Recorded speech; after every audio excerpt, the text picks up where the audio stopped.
রব্বে কারীম বলেন ইয়া আইয়ুহার রাসূলু বাল্লিগ মা উনজিলা ইলাইকা মির রাব্বিক ওয়া ইন লাম তাফআল ফামা বাল্লাগতা রিসালাতা ওয়াল্লাহু ইয়াসিমুকা মিনান নাস। হে আমার রাসূল, হে আমার বন্ধু, ও মুহাম্মদুর রাসূলুল্লাহ সাল্লাল্লাহু আলাইহি ওয়াসাল্লাম, বাল্লিগ মা উনজিলা ইলাইকা মির রাব্বিক, আপনার রবের পক্ষ থেকে আপনার উপরে যা কিছু নাজিল হয়, যা অবতীর্ণ হয়, ওহীর মাধ্যমে আপনি যা আদেশ প্রাপ্ত হন, বাল্লিগ মানুষের কাছে তা পৌঁছিয়ে দেন। আপনার কাজ হলো মানুষের কাছে পৌঁছিয়ে দেওয়া। ওয়া ইল্লাম তাফআল ফামা বাল্লাগতা রিসালাতা, যদি পৌঁছান না রিসালাতের দায়িত্ব আদায় হবে না।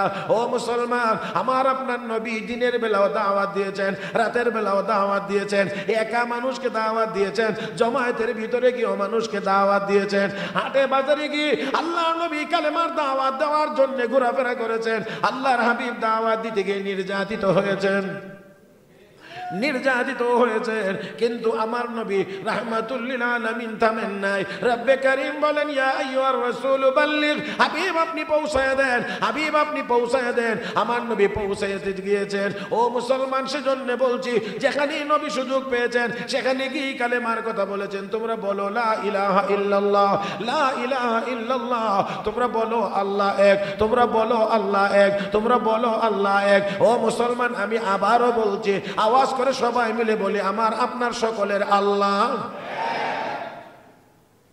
আমার আপনার সকলের আল্লাহ এক। সব ক্ষমতার মালিক সেই এক আল্লাহ, সমস্ত ধন সম্পদের মালিক সেই এক আল্লাহ, সমস্ত ইজ্জত সম্মানের মালিক একমাত্র সেই আল্লাহ, এক আল্লাহ।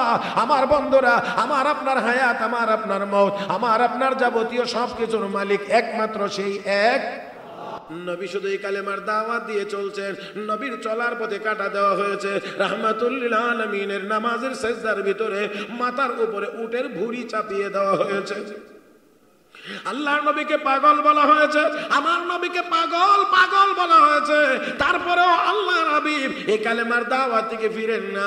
যখনই দেখা গেছে চক্র কাফের বেঈমানদের পক্ষ থেকে হামলা বড় কঠিন এসেছে, সমস্যা বড় জটিল হয়েছে, আসমান থেকে রব নবীকে সান্ত্বনা দিয়ে বলেছেন হাবিব টেনশনের কোনো কারণ নাই, এরা আপনাকে পাগল বলে, এতে করে আপনি পাগল হয়ে যাবেন না। আমি আল্লাহ ঘোষণা করেছি নুন ওয়াল কলামি ওয়া মা ইয়াসতুরুন ما أنت بنعمة ربك بمجنون وإن لك لأجرا غير ممنون وإنك لعلى خلق عظيم। হাবিব তারা আপনাকে পাগল বলে মন খারাপ করার কোনো কারণ নাই, পাগল যত বলবে আপনার মর্যাদা তত বাড়বে। না না না, এই আওয়াজটা হয় না, আর একটু মহব্বতের আওয়াজে বলেন।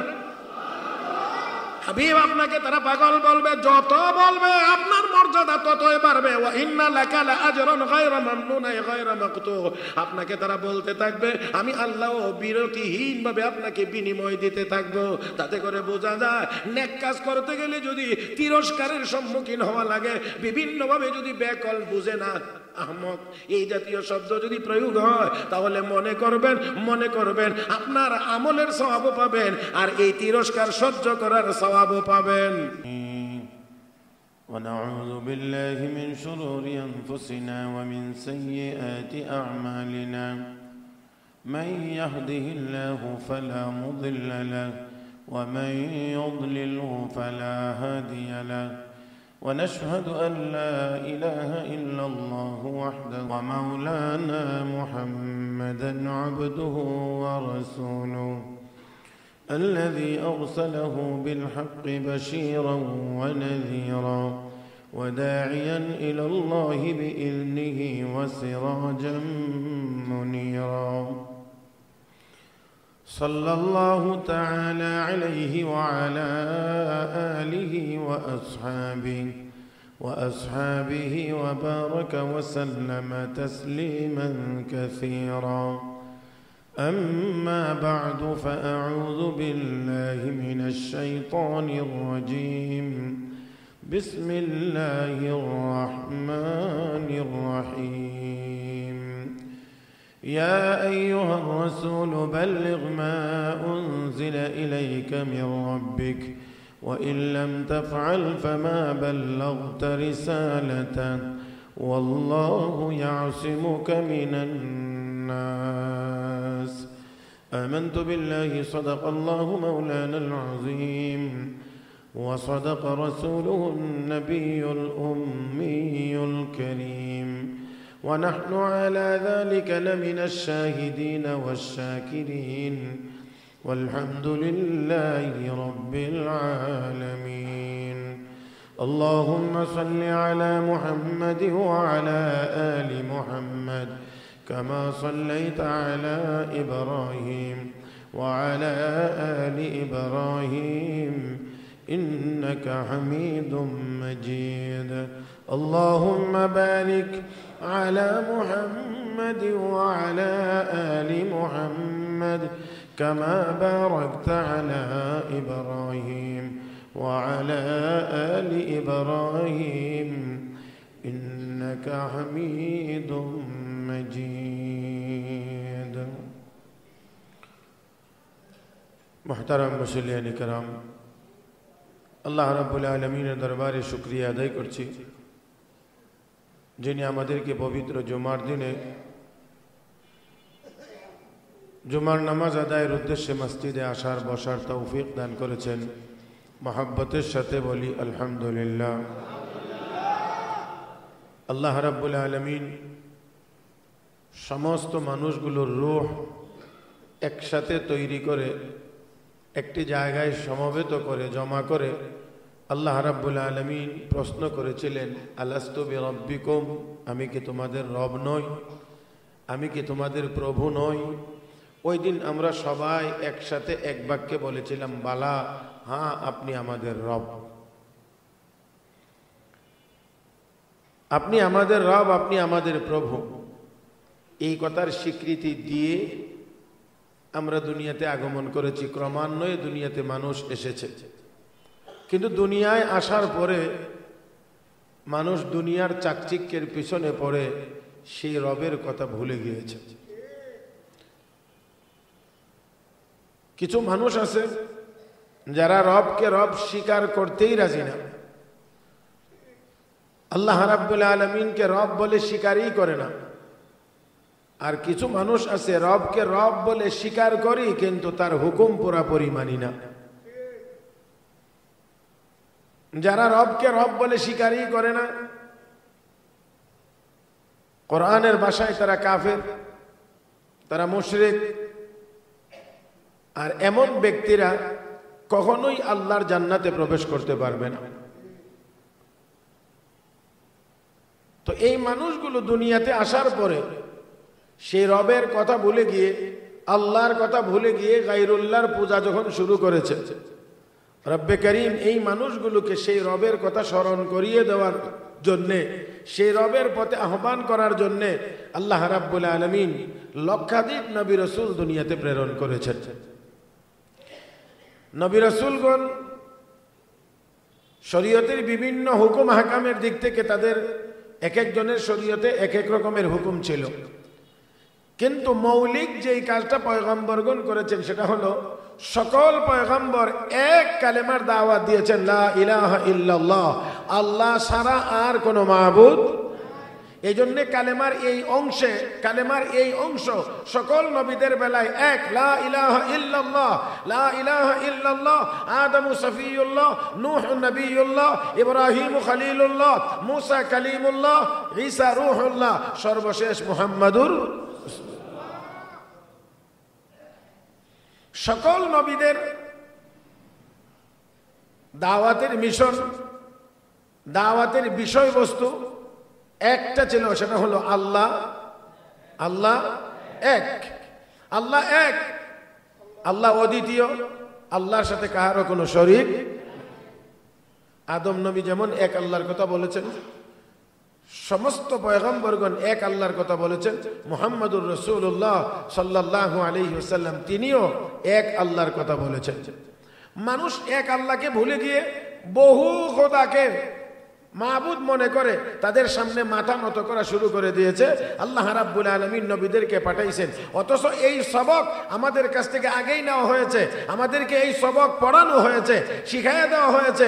আলাস্তু বিরব্বিকুম, আমি কি তোমাদের রব নই? আমরা বলেছি হ্যাঁ, কিন্তু দুনিয়াতে আসার পরে দুনিয়ার চাকচিক্যের ক্ষণস্থায়ী এই চাকচিক্যের পিছনে পড়ে রবের কথা আমরা ভুলে গিয়েছি। মুহতারাম হাজরিন, মনে রাখতে হবে দুনিয়ার চাকচিক্য যতই হোক না কেন আখিরাতের তুলনায় আসলে কিছুই না। কিন্তু আখিরাতের সেই অবস্থাটা, সেই দৃশ্যটা আমাদের চোখের সামনে না থাকার কারণে আমাদের কাছে মনে হয় দুনিয়াটাই অনেক বেশি সুন্দর, অথচ আখিরাতের তুলনায়, জান্নাতের তুলনায় রব্বে কারীম বলেন যে দুনিয়া কম দামি এবং ক্ষণস্থায়ী। দুনিয়া ধ্বংস হয়ে যাবে, জান্নাতের নাজ ও নিয়ামত ধ্বংস হবে না। আল্লাহ বলেন মা ইনদাকুম ইয়ানফাদু ওয়া মা ইনদাল্লাহি বাক, তোমাদের কাছে যা আছে সব ধ্বংস হয়ে যাবে, আল্লাহর কাছে যা আছে তা ধ্বংস হবে না। বাল তুসিরুনাল হায়াতাদ দুনিয়া ওয়াল আখিরাতু খায়রু ওয়া আবকা, দুনিয়ার জীবনকে প্রাধান্য দিচ্ছ অথচ আখিরাত চিরস্থায়ী এবং আখিরাত উত্তম।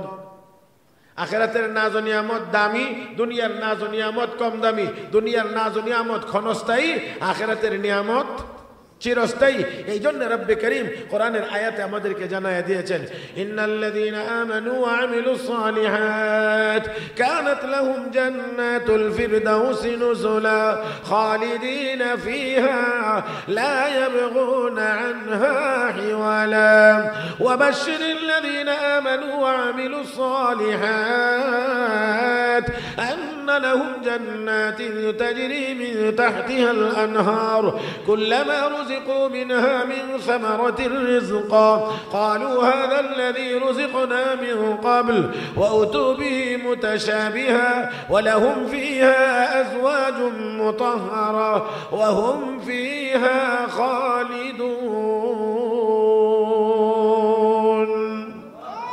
দুনিয়াতে যত নাজ ও নিয়ামত আছে সবগুলো ধ্বংস হয়ে যাওয়ার আশঙ্কা নাই না আছে? ধ্বংস হয়ে যাওয়ার, হাত ছাড়া হয়ে যাওয়ার সম্ভাবনা আছে। কিন্তু পরকালীন জান্নাতি যত নাজ ও নিয়ামত আছে কোনোদিন শেষ হবে না, কোনোদিন ধ্বংস হবে না। সকালবেলা যেই ফল জান্নাতীদেরকে দেওয়া হবে, দুপুরবেলা ঠিক একই ফল আবার জান্নাতীদেরকে দেওয়া হবে। কিন্তু সকালবেলা একই ফল খাওয়ার ভিতরে যেই স্বাদ অনুভব করেছিলেন জান্নাতীরা, দুপুরবেলা দেখতে দেখা যাবে একই ফল কিন্তু খাইতে লাগবে স্বাদ ভিন্ন। জানি না বুঝাইতে পারছি কিনা। ধরেন না আপেল, সকালবেলা যে আপেল দুপুরেও দেখার মধ্যে একই আপেল, কিন্তু সকালবেলাটার স্বাদ একরকম হবে, দুপুরেরটার স্বাদ আরেক রকম হবে, রাতের বেলাটার স্বাদ আরেক রকম হবে। গতকালকেরটার স্বাদ যেমন হবে আজকেরটা তেমন হবে না, আগামীকালকেরটাও তেমন হবে না, ভিন্ন স্বাদের হবে।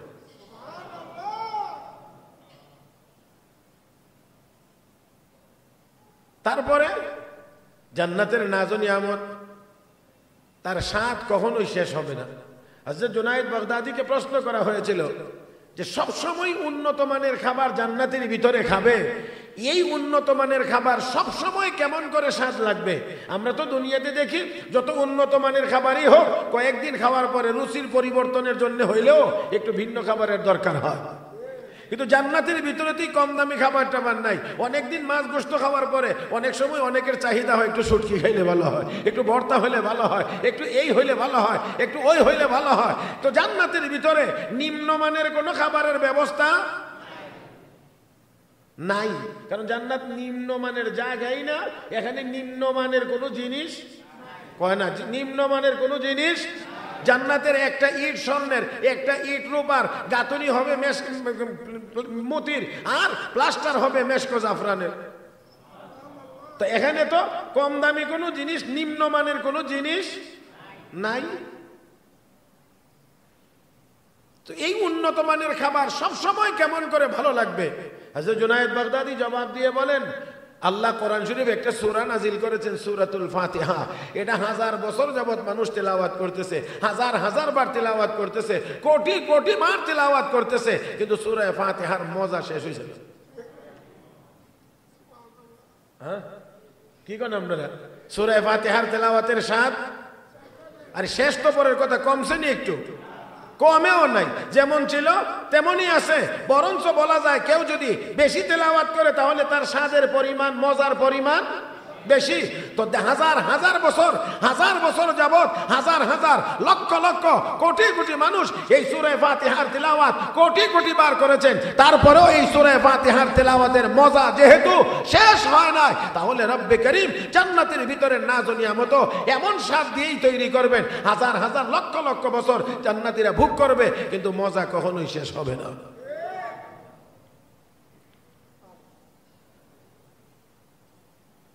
জান্নাতের ভিতরে একটা গাছ আছে, গাছটার নাম তোবা,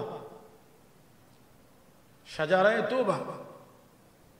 গাছ একটা, কিন্তু ঢাল হবে এত অধিক যে জান্নাতীদের সকলের কামরাতেই এই তোবা গাছের একটা ঢাল থাকবে।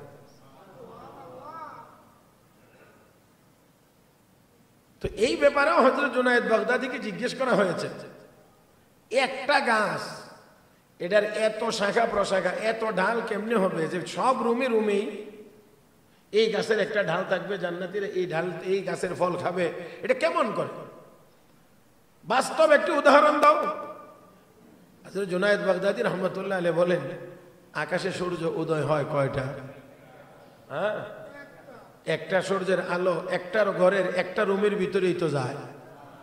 হ্যাঁ, একটা সূর্যের আলো একটা বিল্ডিং এর একটা রুমের ভিতরেই তো যায় না? সব রুমেই যায়, সবখানেই যায়। তাহলে একটা সূর্য দিয়ে যেই রব সারা পৃথিবীর এত বড় বড় বিশাল বিশাল অট্টালিকা, এত হাজার লক্ষ লক্ষ ঘর বাড়ির সব জায়গায় যদি আলো পৌঁছাইতে পারেন, তাহলে অবশ্যই তুবা নামক গাছের ঢাল আমার আল্লাহ জান্নাতের সব রুমেই পৌঁছাইতে পারবেন।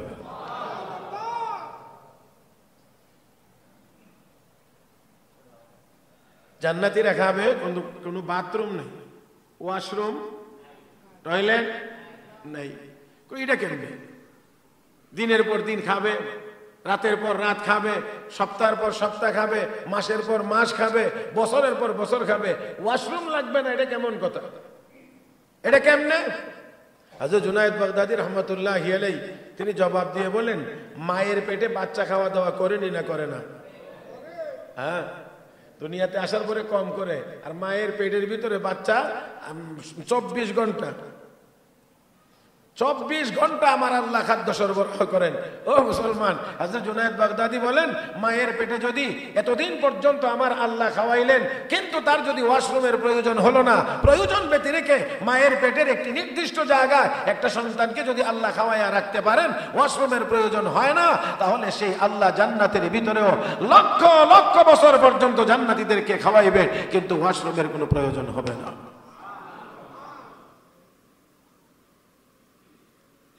আল্লাহর পক্ষে অসম্ভব না সম্ভব? সব নমুনাই তো দেখায় দিলেন যে কেমন করে সম্ভব। মুহতারাম হাজিরিন, তো এই যত নাজ ও নিয়ামত আছে সবগুলো চিরকালের জন্য থাকবে, এখান থেকে কাউকে একটু কমানো হবে না, আর কমানোর দরকারও হবে না। পাখি উড়বে, আর জান্নাতীরা বলবে, ওই পাখিটা মনে মনে চিন্তা করবে, এই পাখিটা খাইলে মনে হয় ভালো লাগতো, সাথে সাথে পাখি বুনা হয়ে চলে আসবে। আপনি আপনার ইচ্ছা মতো খাবেন, হাড় গোড়গুলো যখন রাখবেন, আপনার খাওয়া দাওয়া শেষ, এখান থেকে আবার পুনরায় পাখি জীবিত হয়ে উড়াল দিয়ে চলে যাবে। হ্যাঁ, তাহলে শর্ট পড়বে না তো? টেনশন নাই তো যে আরে এত মানুষ গেলে তারপরে আমারটা কি হবে? আরে ভাই, একটু খেয়াল করে দেখেন না, দুনিয়াতে একটু দেখেন, কুকুরের বাচ্চা হয় কয়টা করে? কুকুরের বাচ্চা মোটামুটি 4টার কম তো আর হয় না। হ্যাঁ, 4টা 6টা 8টা হয়, কিন্তু যেই পরিমাণে কুকুরের বাচ্চা জন্ম নেয়, এই পরিমাণে যদি কুকুর সবগুলো জিন্দা থাকতো, তো বাংলাদেশে আমরা থাকতেন না তারা থাকতো? হ্যাঁ, আপনারা থাকতেন না তারা থাকতো? তাহলে তারাই থাকতো। কিন্তু লক্ষ্য করে দেখেন, গাভী বাচ্চা দেয় কয়টা? একটা বাচ্চা দেওয়ার পরেও প্রতিদিন হাজার হাজার গরু জবাই হইতেছে। প্রতিদিন হাজার হাজার গরু জবাই হওয়ার পরেও কুরবানিতে গিয়ে কয়েক লাখ গরু একসাথে একদিনের ভিতরে জবাই হয়, ওই দিনেও গরুর হাটে গিয়ে গরুর কোনো সংকট আলহামদুলিল্লাহ হয় না। তো দুনিয়াতেই যদি একটা করে বাচ্চা দেওয়ার পরেও, প্রতিদিন হাজার হাজার গরু জবাই হওয়ার পরেও কোরবানির জন্য আবার এক্সট্রা করে গরুর অভাব হয় না। সেই আল্লাহ জান্নাতের ভিতরে সবাই খাওয়াইবেন, কারো কোনো অভাব হবে। তো দেখেন আল্লাহ রাব্বুল আলামিন বলেন, হে বান্দা বান্দি, সেই জান্নাতের ভিতরে, সেই জান্নাত তোমার চিরস্থায়ী, সেই জান্নাতের নাজ ও নিয়ামত হলো অত্যন্ত উন্নত মানের, আর দুনিয়া কম দামি, নিম্ন মানের, কম দামি। এই জন্যে রব্বে করিম তার প্রিয় হাবিব এবং তার উম্মতকে সান্ত্বনা দিয়ে বলেন, লা ইয়াগরুন্নাকা তাকাল্লুবুল্লাযীনা কাফারু ফিল বিলাদ মাতাউন কলিল সুম্মা মাওয়াহুম জাহান্নাম ওয়া বি'সাল মিহাদ। হাবিব, আপনি আপনার উম্মত যেন কাফের বেঈমানদের বাড়ি গাড়ি দালান কোঠা, তাদের চাকচিক্য, তাদের চলাফেরা, তাদের চলন বলন, এইগুলো দেখে যেন ধোঁকায় পড়ে না যায়। তাদেরকে কত কিছু দেওয়া হয়ে গেছে। আমার আল্লাহ বলেন, মাতাউন কলিল, সামান্য সম্পদ, সামান্য দিয়েছি। কে বলেছেন? তো আল্লাহকে সামান্য, আর আমরা বলি অনেক। আল্লাহ বলেন সামান্য, আমরা বলি অনেক। আল্লাহ তাদেরকে সামান্য দিয়েছি, মাতাউন কলিল, সামান্য সম্পদ দিয়েছি। সুম্মা মাওয়াহুম জাহান্নাম, অতঃপর তাদের ঠিকানা হবে জাহান্নাম, অতঃপর তাদের ঠিকানা হবে জাহান্নাম। আর যারা ঈমানদার আর নেককার, তাদের ঠিকানা যাই হোক। তো সমস্ত নবী রাসূলগণ দুনিয়াতে আগমন করেছেন, দাওয়াত দিয়েছেন, কয় আল্লাহ লা ইলাহা।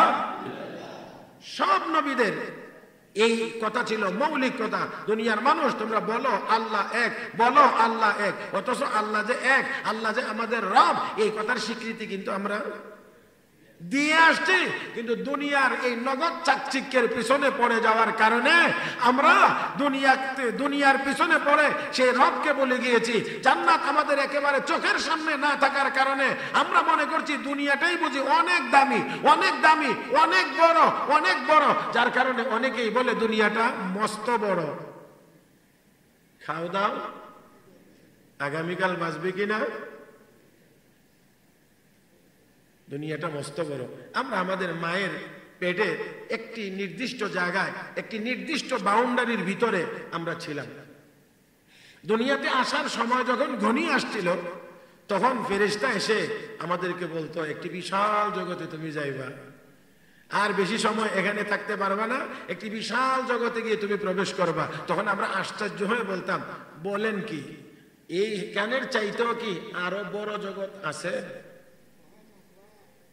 বলেন তো দেখি, একজন মায়ের পেটই কত বড়। এটার একটি নির্দিষ্ট জায়গার ভিতরে আমি আপনি থেকে চিন্তা করতাম যে এর চেয়েও কি আরো বড় জগৎ আছে, আরো বড় জগৎ, বলেন কি। কিন্তু দুনিয়াতে আসার পরে মনে হয় যে দুনিয়ার তুলনায় মায়ের পেট এটা কোনো জায়গার মধ্যেই পড়ে না। এটা কোনো যদি হিসাব করা হয় যে পৃথিবীর তুলনায় মায়ের পেটটা কত ভাগ ছোট, তাহলে আমার মনে হয় কোনো মেশিন, কোনো ক্যালকুলেটর, কোনো কম্পিউটারে ধরবে না। ঠিক তেমনি ভাবে এই দুনিয়ায় আসার পরে আমরা দুনিয়ার চাকচিক্যের পিছনে পড়ে অনেকেই মনে করি জান্নাত কত বড় হবে, এটা কি, এটা কি, দুনিয়াকে দেখে মনে করি এটাই সবকিছু, এটাই সবকিছু না। একজন মানুষ যখন জান্নাতে যাবে, একজন মানুষ জান্নাতে যাবে, বিশ্ব নবী বলেন সর্বশেষ জান্নাতে যে লোকটা যাবে, সেই লোকটা ঘুরবে কোন জায়গাতে গিয়ে বসবার মতো কোনো ভালো প্লেস পাবে না। সহজে বোঝানোর জন্য বলছি, ভাব কথাটা হলো যে কোনো চেয়ার গিয়ে পাবে না, যে চেয়ারের মধ্যে বসবে, দৌড়তে থাকবে, কোনো জায়গা বসার পাবে না। তখন ওই বান্দা বলবে, আল্লাহ জান্নাত তো আমারে দিলা, কিন্তু একটা চেয়ারও আমার জন্য খালি না, একটু চেয়ারে বসতে পারতেছি না, কি জান্নাত আমাকে দিলা, কি জান্নাত আমাকে দিলা। আল্লাহ বলবেন, বান্দা বলিস কি, তোর জন্য একটা চেয়ারও রাখি নাই, এটা কি হইতে পারে?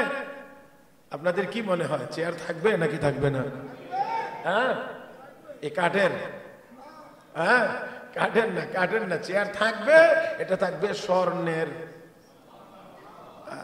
সুবহানাল্লাহ, কোন সময় কইবে?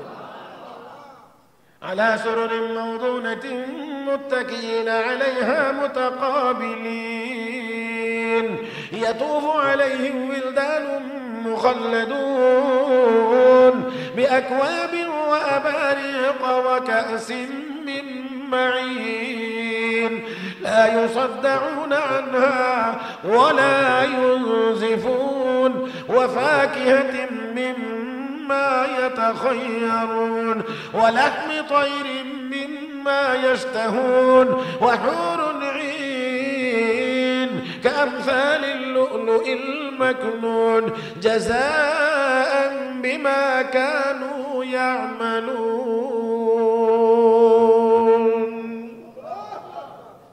আপনি সাহেব ভলিউমটা একটু দেখেন, এটা আমি জোর করে মানে পাস করতে পারতেছি না, একটু ইজিলি হয়, একটু হালকা হয় কিনা দেখেন। আল্লাহ রাব্বুল আলামিন বলেন আলা সুরুরিন মাউদুনা, স্বর্ণের কারুকার্য খচিত চেয়ারের মধ্যে আপনি বসবেন। আপনি শুধু বসবেন না, আপনার ম্যাডামও বসবে। তবে ম্যাডাম অবশ্যই দুনিয়ার মতো সাইডে বসবে না, আপনার সামনে সোজা বসবে, যাতে করে এমনি এমনি ঘাড় বাঁকা করে ঘাড় কাজ করে যেন দেখার দরকার না হয়।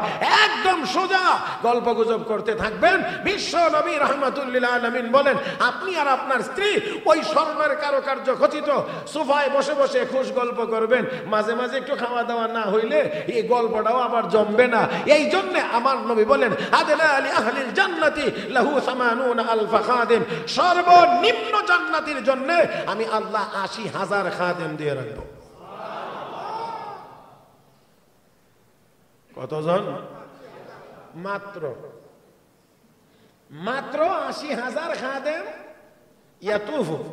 কোরআনের ভাষায় আল্লাহ বলছেন তারা চক্কর দিতে থাকবে। তারা এরকম বয়সের হবে যেই বয়সের হলে স্বামী স্ত্রীর কি জিনিস এই জিনিস তারা উপলব্ধি করতে পারবে, এমন বয়সের হবে। আর এই উপলব্ধি শক্তিও তাদের আর থাকবে। মুহতারাম হাজরিন, তাদেরকে সেই উপলব্ধি শক্তি দেওয়া হবে না, শুধু তারা খাদেম হিসাবে থাকবে। মুহাদ্দিসিনে কেরাম এবং মুফাসসিরিনে কেরামের একটি মত হলো এই, মুসলমানের যে সকল সন্তানেরা নাবালক থাকা অবস্থায় মৃত্যুবরণ করে আল্লাহ রাব্বুল আলামিন তাদেরকে জান্নাতীদের খাদেম হিসাবে জান্নাতের ভিতরে পৌঁছায় দেবে। ওই তারা এরাই হলো গিলমান, হোর গিলমান বলে না, এই ৮০,০০০ খাদেম চক্কর দিবে। এটা আবার খালি হাতে গিয়ে না, যেমন অনেক উন্নত মানের রেস্টুরেন্টে আছে, আপনি গিয়ে বসলে একবার খালি হাতে গিয়ে জিজ্ঞাসা স্যার কি খাবেন, কি কি লাগবে, আগে গিয়ে লিখে নিয়ে আসবে, তারপরে অর্ডার হবে, তারপরে এগুলো রান্না হবে, তারপরে আপনাকে পরিবেশন করা হবে। এমন না, কারণ এটা আল্লাহর জান্নাত, এটা দুনিয়া না। এই জন্য জান্নাতীদের হাতে আল্লাহ বলেন বিআকওয়াবি ওয়া আবারিক, বড় বড় জগ থাকবে, আবার ছোট ছোট পান পাত্রও থাকবে। তার মানে হলো সব খাবার রেডি তাদের হাতে থাকবে, যখন আপনি যা চাইবেন তখন তাই তারা আপনাকে সরবরাহ করবে।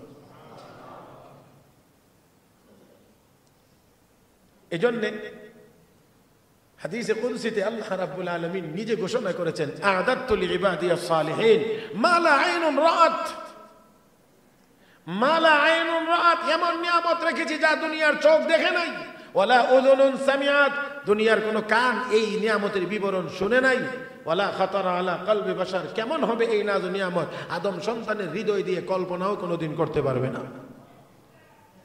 এত উন্নত মানের, কিন্তু বিশ্বাসগত দুর্বলতার কারণে আমরা মনে করি দুনিয়াটাই বুঝি অনেক কিছু অনেক কিছু, আর দুনিয়া কেউ বেশি পাইলে কম পানেওয়ালারা মনে করে হেরা সফল আর আমি বিফল। মুহতারাম হাজরিন, মনে রাখতে হবে যারা ঈমান আর আমলে সমৃদ্ধ তারাই হলো সফল, আর ঈমান আমল ছাড়া যারা শুধু সম্পদে সমৃদ্ধ তারা আসলে সফল না, তারা বিফল।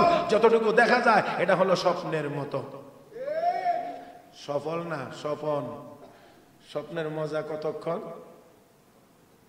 হ্যাঁ, ঘুম আছে যতক্ষণ, যদি ঘুম ভেঙে যায় তখন আর স্বপ্নের মজা আর থাকে না। তাহলে স্বপ্নের মজা ততক্ষণ, ঘুম আছে যতক্ষণ। ঘুম নাই, স্বপ্নের মজা যেমন নাই, ঠিক তেমনি ভাবে দুনিয়ার এই নাজ নিয়ামতের মজা ততক্ষণ। দুনিয়ার জীবনে আপনি সুস্থ আছেন যতক্ষণ। শুধু দুনিয়াতে থাকলেই হবে না, অসুস্থ হয়ে থাকলে দুনিয়ার নাজ নিয়ামত সব আর আপনার জন্য নাই। এমন কিছু রোগ আছে যে রোগগুলো হলে আপনার খাওয়া দাওয়ার উপরে এমন বিধিনিষেধ নাজিল হয় যে আপনার এখন বেছে বেছে দেখতে হয় কোনটা খাওয়া যাবে, শুধু এটা কোনটা খাওয়া যাবে না এই তালিকা আর এখন কেউ পড়ে না, খালি খাইতে পারবো কোনটা এইগুলি বলে দেন। পারবো না এগুলো বলার দরকার না, আমি খাইতে পারবো কয়টা সেটা বলে দেন। তাহলে দুনিয়ার জীবনে আপনি যদি হাজারো কিছুর মালিক হয়ে থাকেন না কেন, যদি সুস্থ না থাকেন তাহলে এইগুলো আপনার ভোগ করার মতো সুযোগও আপনার হবে না। তাহলে দুনিয়ার মজা ততক্ষণ, দুনিয়াতে আপনি সুস্থ আছেন যতক্ষণ, অসুস্থ হয়ে গেলে আপনার এই সম্পদ ভোগ করার সুযোগও আপনার আমার থাকে না। মুহতারাম হাজরিন, কিন্তু জান্নাতের ভিতরে যেই মানুষটি যাবে সুস্থ হয়ে যাবে, আর কোনদিন অসুস্থ হবে। তো আল্লাহ রাব্বুল আলামিন সমস্ত নবীদেরকে প্রেরণ করেছেন একটি মৌলিক কথা দিয়ে, হে দুনিয়ার মানুষ তোমরা বলো আল্লাহ। মহব্বতের আওয়াজে সবাই বলি আল্লাহ। এই জন্য সব নবীরা গিয়েই তার সম্প্রদায়ের লোকদেরকে এই কথা বলেছেন, ইয়া কওমি ইবুদুল্লাহ মা লাকুম মিন ইলাহিন গায়রু, হে মানুষ, হে আমার সম্প্রদায়ের লোকেরা, ওই আল্লাহর ইবাদত করো যেই আল্লাহ ছাড়া আর কোনো মাবুদ সবাই, সব নবী রাসূল এই কথাই বলেছেন, লা ইলাহা ইল্লাল্লাহ, লা ইলাহা ইল্লাল্লাহ, আল্লাহ ছাড়া আর কোনো মাবুদ নাই। সর্বশেষ আমার আপনার নবী, সর্বশেষ নবী, সর্বশ্রেষ্ঠ নবী, নবীদের নবী, বিশ্ব নবী মুহাম্মদুর রাসূলুল্লাহ সাল্লাল্লাহু আলাইহি ওয়াসাল্লামকে আল্লাহ দুনিয়াতে প্রেরণ করলেন। নবী এসেও একই কথা মানুষদেরকে বিশেষ পদ্ধতিতে জমাইলেন। নবী পাহাড়ের উপরে দাঁড়াইলেন, অতঃপর সবাইকে লক্ষ্য করে এক পর্যায়ে গিয়ে নবী বললেন, ইয়া আইয়ুহান নাস কুলু লা ইলাহা ইল্লাল্লাহ তুফলিহুন, হে দুনিয়ার মানুষ তোমরা বলো, হে আমার সম্প্রদায়ের মানুষ বলো, মক্কার মানুষেরা বলো, আল্লাহ ছাড়া আর কোনো মাবুদ নাই, আমি মুহাম্মদ সাল্লাল্লাহু আলাইহি ওয়াসাল্লাম আল্লাহর পক্ষ থেকে প্রেরিত রাসূল। এই কালেমার ঘোষণা যদি দাও, তোমরা যদি এটা গ্রহণ করে নাও, তাহলে তোমরা সফল হতে পারবে। তুফলিহুন, তোমরা সফল হবে। আর যদি এই কালেমা গ্রহণ না করো তাহলে সফল হতে পারবে না। মুহতারাম হাজরিন, বিশ্ব নবী রাহমাতুল লিল আলামিনকে আল্লাহ রাব্বুল আলামিন একই কথা বলে নির্দেশ, কোরআনে নির্দেশ দিচ্ছেন, যে আয়াত আমি তেলাওয়াত করেছিলাম। রব্বে কারীম বলেন, ইয়া আইয়ুহার রাসূল বাল্লিগ মা উনজিলা ইলাইকা মির রাব্বিক ওয়া ইন লাম তাফআল ফামা বাল্লাগতা রিসালাতা ওয়াল্লাহু ইয়াসিমুকা মিনান নাস। হে আমার রাসূল, হে আমার বন্ধু, ও মুহাম্মদুর রাসূলুল্লাহ সাল্লাল্লাহু আলাইহি ওয়াসাল্লাম, বাল্লিগ মা উনজিলা ইলাইকা মির রাব্বিক, আপনার রবের পক্ষ থেকে আপনার উপরে যা কিছু নাজিল হয়, যা অবতীর্ণ হয়, ওহীর মাধ্যমে আপনি যা আদেশ প্রাপ্ত হন, বাল্লিগ, মানুষের কাছে তা পৌঁছিয়ে দেন। আপনার কাজ হলো মানুষের কাছে পৌঁছিয়ে দেওয়া। ওয়া ইল্লাম তাফআল ফামা বাল্লাগতা রিসালাতা, যদি পৌঁছান না রিসালাতের দায়িত্ব আদায় হবে না। ও মুসলমান, আমার আপনার নবী দিনের বেলাও দাওয়াত দিয়েছেন, রাতের বেলাও দাওয়াত দিয়েছেন, একা মানুষকে দাওয়াত দিয়েছেন, জমায়েতের ভিতরে গিয়েও মানুষকে দাওয়াত দিয়েছেন, হাটে বাজারে গিয়ে আল্লাহর নবী কালেমার দাওয়াত দেওয়ার জন্য ঘোরাফেরা করেছেন। আল্লাহর হাবিব দাওয়াত দিতে গিয়ে নির্যাতিত হয়েছেন, কিন্তু আমার নবী রাহমাতুল লিল আলামিন থামেন নাই। রব্বে কারীম বলেন, ইয়া আইয়ুহার রাসূল বাল্লিগ, হাবিব আপনি পৌঁছায় দেন, হাবিব আপনি পৌঁছায় দেন। আমার নবী পৌঁছায় গিয়েছেন। ও মুসলমান, সেজন্য বলছি, যেখানেই নবী সুযোগ পেয়েছেন সেখানে গিয়ে কালেমার কথা বলেছেন। তোমরা বলো লা ইলাহা ইল্লাল্লাহ, লা ইলাহা ইল্লাল্লাহ, তোমরা বলো আল্লাহ এক, তোমরা বলো আল্লাহ এক, তোমরা বলো আল্লাহ এক। ও মুসলমান, আমি আবারও বলছি, আওয়াজ করে সবাই মিলে বলি, আমার আপনার সকলের আল্লাহ, আমার আপনার সকলের আল্লাহ এক। সব ক্ষমতার মালিক সেই এক আল্লাহ, সমস্ত ধন সম্পদের মালিক সেই এক আল্লাহ, সমস্ত ইজ্জত সম্মানের মালিক একমাত্র সেই আল্লাহ, এক আল্লাহ। আমার বন্ধুরা, আমার আপনার হায়াত, আমার আপনার মওত, আমার আপনার যাবতীয় সবকিছুর মালিক একমাত্র সেই এক। নবী শুধু এই কালেমার দাওয়াত দিয়ে চলছেন, নবীর চলার পথে কাটা দেওয়া হয়েছে। রাহমাতুল লিল আলামিনের নামাজের সিজদার ভিতরে মাথার উপরে উটের ভুঁড়ি চাপিয়ে দেওয়া হয়েছে। আল্লাহর নবীকে পাগল বলা হয়েছে, আমার নবীকে পাগল পাগল বলা হয়েছে, তারপরেও আল্লাহর হাবিব এই কালেমার দাওয়াত থেকে ফিরেন না। যখনই দেখা গেছে চক্র কাফের বেঈমানদের পক্ষ থেকে হামলা বড় কঠিন এসেছে, সমস্যা বড় জটিল হয়েছে, আসমান থেকে রব নবীকে সান্ত্বনা দিয়ে বলেছেন, হাবিব টেনশনের কোনো কারণ নাই, এরা আপনাকে পাগল বলে এতে করে আপনি পাগল হয়ে যাবেন না। আমি আল্লাহ ঘোষণা করেছি, নুন ওয়াল কলামি ওয়া মা ইয়াসতুরুন মা আনতা বিনি'মাতি রাব্বিকা বিমাজনুন ওয়া ইন্না লাকা লাআজরান গায়রা মামনুন ওয়া ইন্নাকা লাআলা খুলুকিন আযীম। হাবিব তারা আপনাকে পাগল বলে মন খারাপ করার কোনো কারণ নাই। পাগল যত বলবে আপনার মর্যাদা তত বাড়বে। না না না, এই আওয়াজটা হয় না, আর একটু মহব্বতের আওয়াজে বলেন। হাবিব আপনাকে তারা পাগল বলবে, যত বলবে আপনার মর্যাদা ততই বাড়বে। ওয়া ইন্না লাকা লাআজরান গায়রা মামনুন গায়রা মাকতু। আপনাকে তারা বলতে থাকবে, আমি আল্লাহ বিরতিহীন ভাবে আপনাকে বিনিময় দিতে থাকবো। তাতে করে বোঝা যায় নেক কাজ করতে গেলে যদি তিরস্কারের সম্মুখীন হওয়া লাগে, বিভিন্ন ভাবে যদি ব্যাকল বুঝে না, আহমক এই জাতীয় শব্দ যদি প্রয়োগ হয়, তাহলে মনে করবেন আপনার আমলের সওয়াবও পাবেন, আর এই তিরস্কার সহ্য করার সওয়াবও পাবেন। অনেকে অনেক কিছুই তো বলে আমার নবী সাইয়্যিদুল মুরসালিন, ইমামুল মুরসালিন, নবী বলেছেন উতিতু ইলমাল আউয়ালিন ওয়াল আখিরিন। আমার আগের যত মানুষ, আমার পরের যত মানুষ, সব মানুষের ইলম যত, আমাকে আল্লাহ দিয়েছেন তত ইলম। আগের মানুষ পরের মানুষ সবার ইলম যত, আমি নবীকে দেওয়া হয়েছে তত। তারপরে লোকেরা কইটা পাগল, কথা বোঝেন নাই তো। আর আমরা মৌলবীর আর পড়ছি কদ্দুর, এলেমই কদ্দুর, তো আমরা তো কত কথাই বলতে পারে, কি বলেন ঠিক না? অনেকে বলে এই মোল্লার দল কিচ্ছু বোঝে না, এরা কিচ্ছু বোঝে না, মোল্লার দল কিচ্ছু বোঝে না। আমার ভাইরা, আমার বন্ধুরা, হ্যাঁ মোল্লার দল কিছুই বুঝে না, অনেক কিছুই বুঝে না। আমিও কিছুক্ষণের জন্য মানলাম, তবে যতটুকু বুঝে ততটুকুর দ্বারা জাহান্নাম থেকে মুক্তির ব্যবস্থা হয়ে যাবে, অন্তত এতটুকু আলেম ওলামারা ভালো করে বুঝে।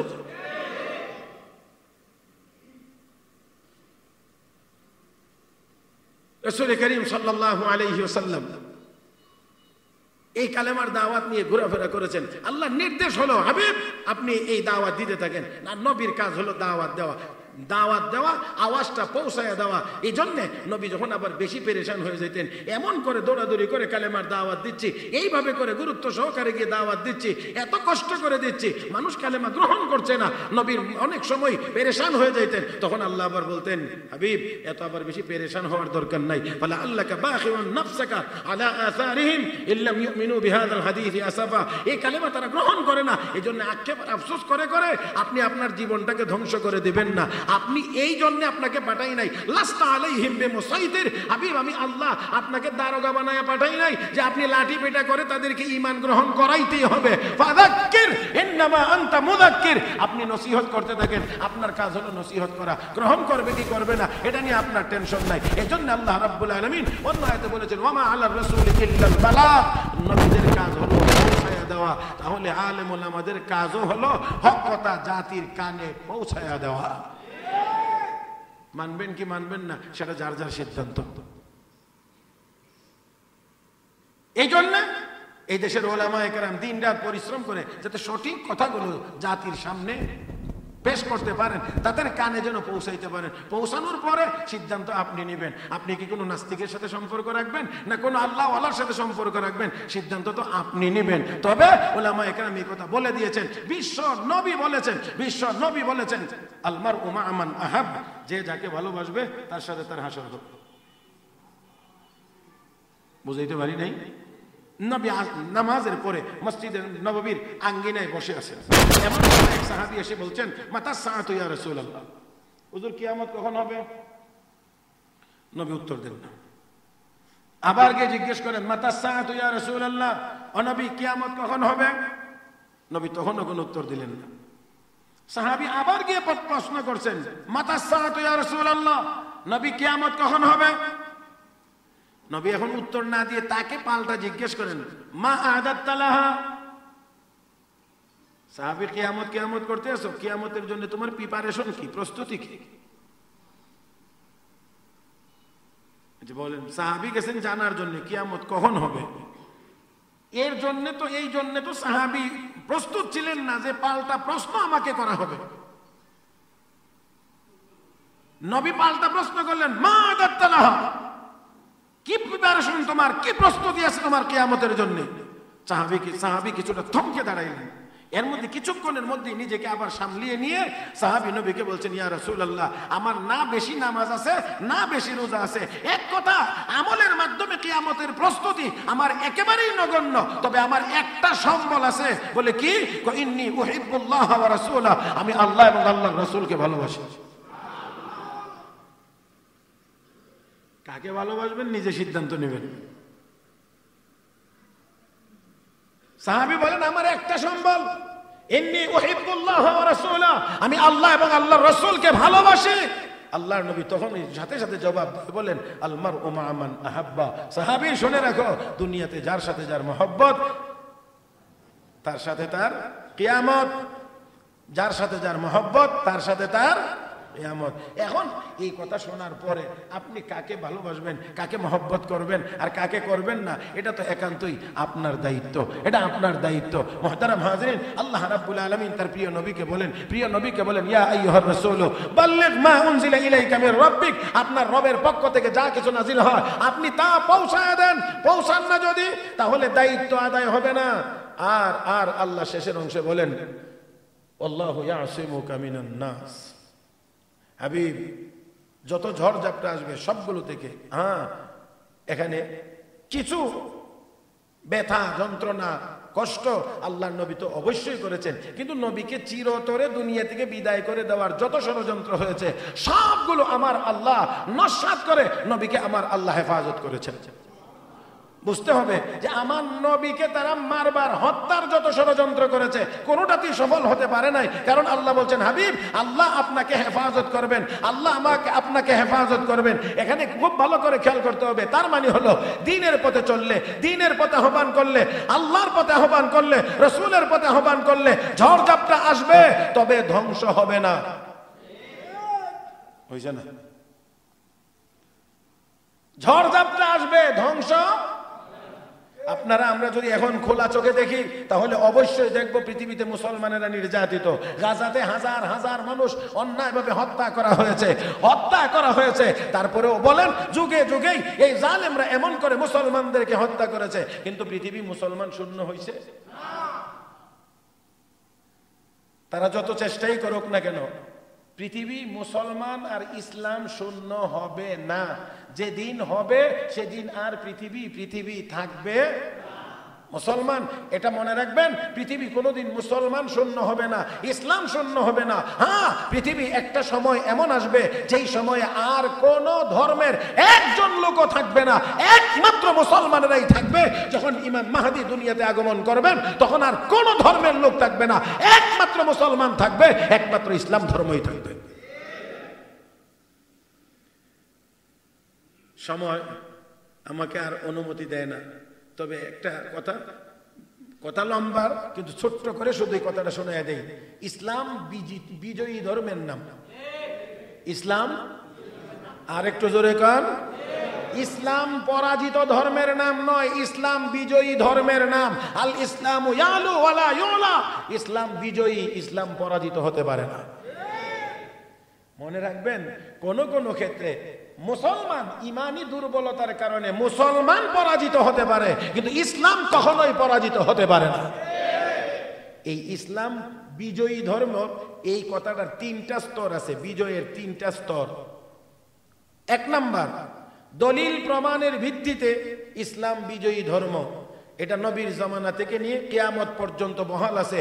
সর্বযুগেই ইসলাম দলিল প্রমাণের ভিত্তিতে বিজয়ী, তবে এটা নবীর যুগেই প্রমাণিত হয়ে গেছে, কারণ ইসলামের সামনে আর কোন ধর্মকে সঠিক ধর্ম বলে প্রমাণ করার কোন দলিল দুনিয়ার কোন ধর্মওয়ালাদের কাছে নেই। ইসলামই একমাত্র ধর্ম। আল্লাহ বলেছেন, ইন্নাদ-দীনা ইনদাল্লাহিল ইসলাম, আল্লাহর কাছে মনোনীত ধর্ম একমাত্র। তো আপনারা কেউ কেউ বলবেন যে ইহুদিদের ধর্ম তো নবীর মাধ্যমে এসেছে, খ্রিস্টানদের ধর্ম নবীর মাধ্যমে এসেছে। তবে তবে আমি আপনাদেরকে এখানে বলছি না যে কথা লম্বা, কথা বড় করা যাবে না। মেডিসিন, ঔষধ যে তৈরি হয়, ঔষধের গায়ে এক্সপায়ার ডেট থাকে, হ্যাঁ কয় না থাকে? তো ওই ডেট যখন অতিক্রম করে তখন এটা আর ঔষধ হিসেবে গণ্য, এটা আর ঔষধ হিসেবে গণ্য যদি ভাবা যায়। মাশাআল্লাহ, এটা তো ভালোই বুঝে। তাহলে ইহুদিদের ধর্ম নবীর মাধ্যমে এসেছিল, খ্রিস্টানদের ধর্ম নবীর মাধ্যমে এসেছিল, কিন্তু সবগুলোর মধ্যে গায়ে এক্সপায়ার ডেট দেওয়া ছিল। সবগুলো ধর্মের মধ্যে ওই মেডিসিনের গায়ে যেমন এক্সপায়ার ডেট, এই ডেট গুলো দেওয়া ছিল। সেটা হলো মুহাম্মদুর রাসূলুল্লাহ আসার আগ পর্যন্ত। যখনই মুহাম্মদুর রাসূলুল্লাহ আসবে তখনই তোমাদের সব ধর্ম মেয়াদ উত্তীর্ণ। তো মেয়াদ উত্তীর্ণ ঔষধ যেমন ঔষধ না, ঠিক তেমনি ভাবে মেয়াদ উত্তীর্ণ ধর্ম ও আল্লাহর কাছে ধর্ম না। একদম সহজ কথা। আল্লাহ, আরো 2 মিনিট লাগবে, ঘরের দিকে চাইেন না, আসাই লুতে হবে নাকি, মাফ করে দেন। 2 নাম্বার ইসলাম বিজয়ী ধর্ম। দ্বিতীয় স্তর হলো পৃথিবীর অধিকাংশ ভূখণ্ড ইসলামের পতাকা তলে আসার মাধ্যমে ইসলামের বিজয়।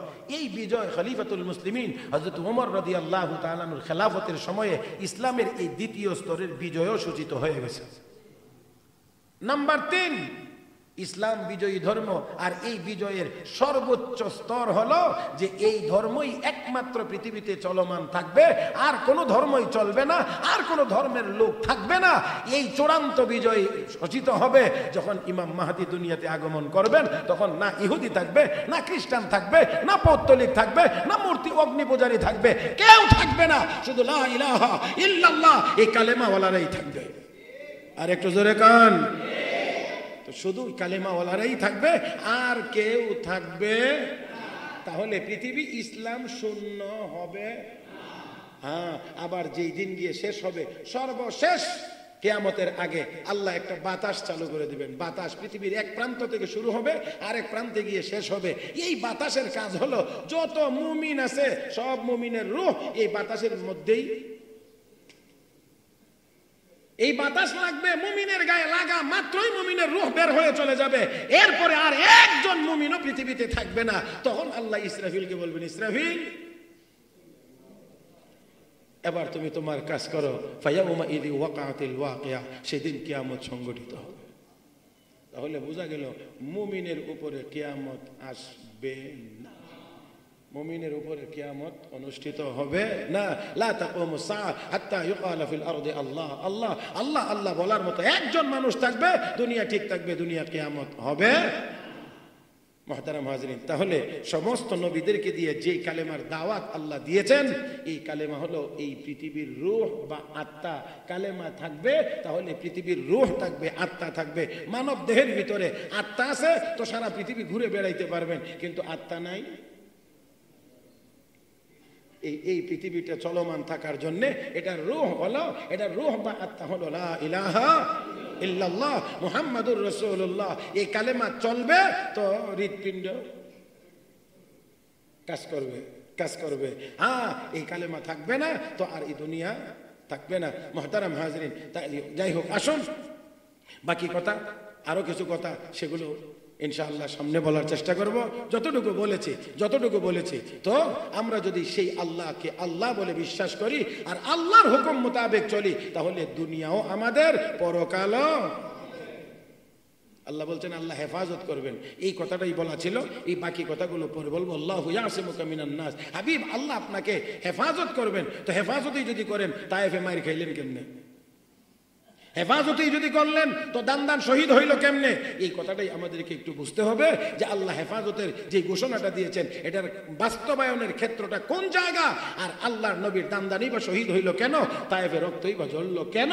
আমার ভাইরা, বাকি কথাগুলো পরে হবে। আজকে যতটুকু বলেছি শুনেছি, ভুলভ্রান্তি হয়ে থাকলে আল্লাহ যেন মাফ করে দেন, আর আমলযোগ্য কথাগুলোর উপরে আল্লাহ যেন আমাদের সবাইকে আমলের তৌফিক দান করেন। আমিন ইয়া রাব্বাল আলামিন। সুবহানাকাল্লাহুম্মা বিহামদিক, আশহাদু আল লা ইলাহা ইল্লা আনতা, আস্তাগফিরুকা ওয়া আতুবু ইলাইক, ওয়া আখিরু দাওয়ানা আনিল হামদুলিল্লাহি রাব্বিল আলামিন।